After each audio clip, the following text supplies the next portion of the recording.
I've been an internet marketer for several years now. One thing I've noticed is that a lot of the marketers that create software products are the ones that end up having seven-figure businesses. So that's one of the reasons why you want to get into the software business. I'm not saying that you're going to have a seven-figure business or a six-figure business, but it is a very lucrative industry.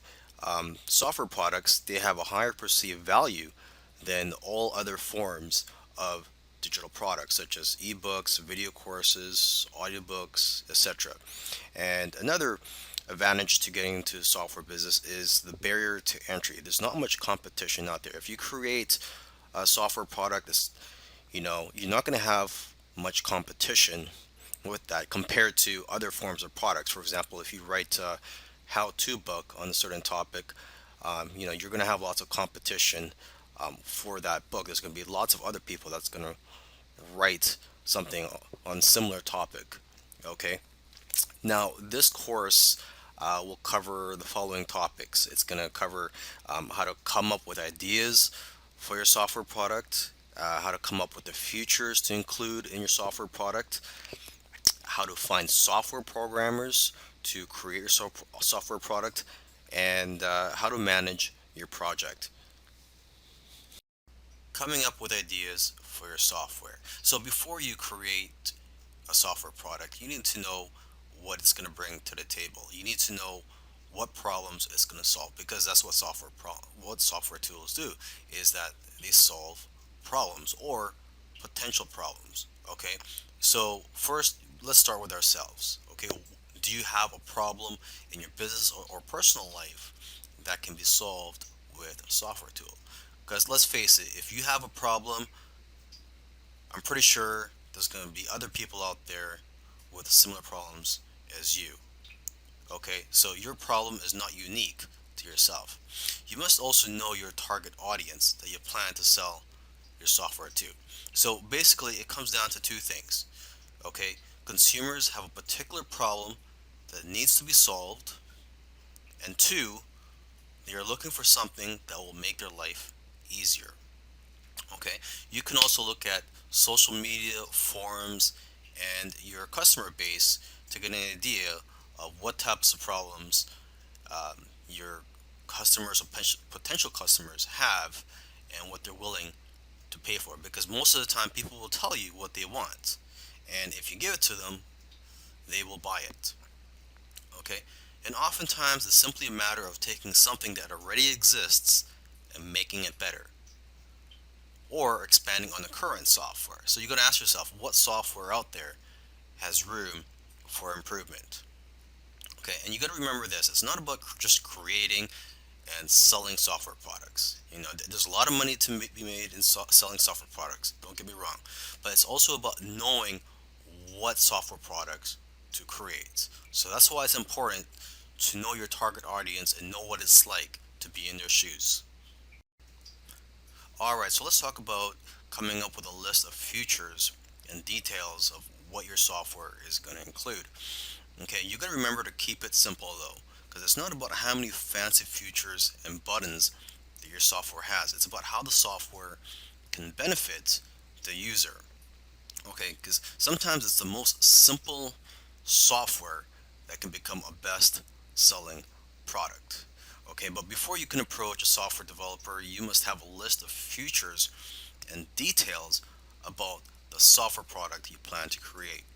Okay, so to get ideas, you can look at other software products in a similar industry.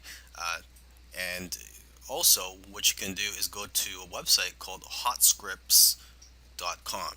And this site includes programs and scripts in every popular programming language. So this is a great way for you to get familiar with the different types of software out there. And you could also read the reviews for the various software products on that site. And basically, the more knowledge that you have, the better the software you can have developed. Now let's talk about finding software programmers for your project. Now, there are various sites that you can go to find programmers where they will bid on your projects, and you can select the programmers based on the best price. But remember, you have to also make sure to select programmers based on their skills, and how well you feel comfortable working with them. Okay, so I've listed a few sites, the most popular sites where you can find programmers. There's rentacoder.com, elance.com, scriptlance.com, and guru.com. And you can also go to coding forums or other types of forums where programmers hang out to find people that are passionate about creating software products.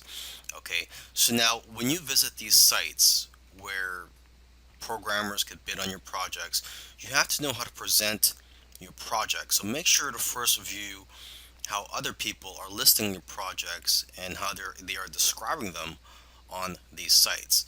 Okay, and you have to also be very careful. You don't want to give out too much information about your project because you don't want people stealing your ideas. So, when you first post a project, the information that you should reveal at first is what is needed for the programmer to know if your software product is something that they are qualified to work on.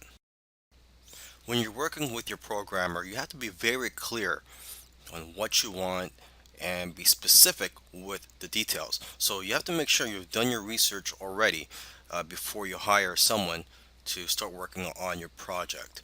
Okay, and you should also find out how long after they finish creating your software will they be able to fix any bugs. So, in my opinion, it should be at least 6 months after they've completed the software, where they could still fix anything that's wrong with your software.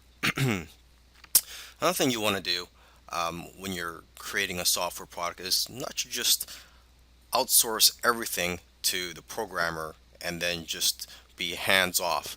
I mean, you really have to get involved and get your hands dirty if you really want this to be a successful software product.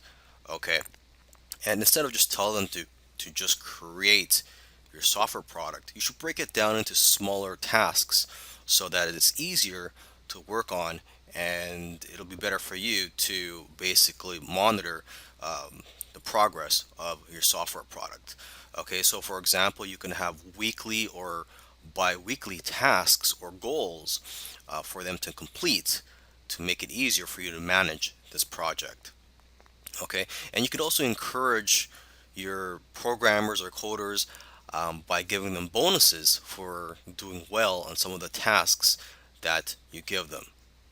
Okay, and you also want to let your programmers know ahead of time what your budget is so they know what to expect. And so, with that being said, you shouldn't pay by the hour because it's hard to track the actual hours that they work, and that only encourages people to take their time on your project.